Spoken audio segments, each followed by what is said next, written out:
السلام عليكم. اليوم معنا وليدات صغار غنسولوهم هذا السؤال ونشوفوا كيفاش غادي يجاوبوا. اول حاجه تعرفنا عليك انت شكون؟ صلاح. شنو كدير صلاح؟ كنقرا فايش؟ هاد العام الثالث. فين بلاصتك ساكن انت؟ ساكن في دول قبل. شمن اقليم؟ زعما المدينه القنتور، المدينه اللي تابعين لها؟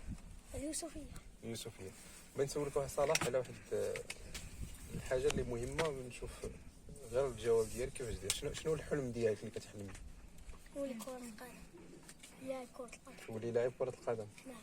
وشنو الحلم الثاني؟ هذا الحلم الثاني شنو باغي تكون مثلا في القرايه؟ الا نجحتي في القرايه ديالك شنو باغي تكون؟ ولي بوليس. تولي في بوليس.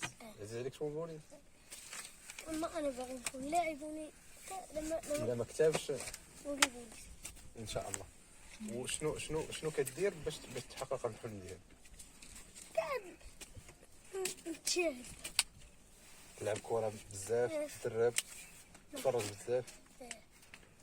والله يوفقك وشكرا لك صراحه.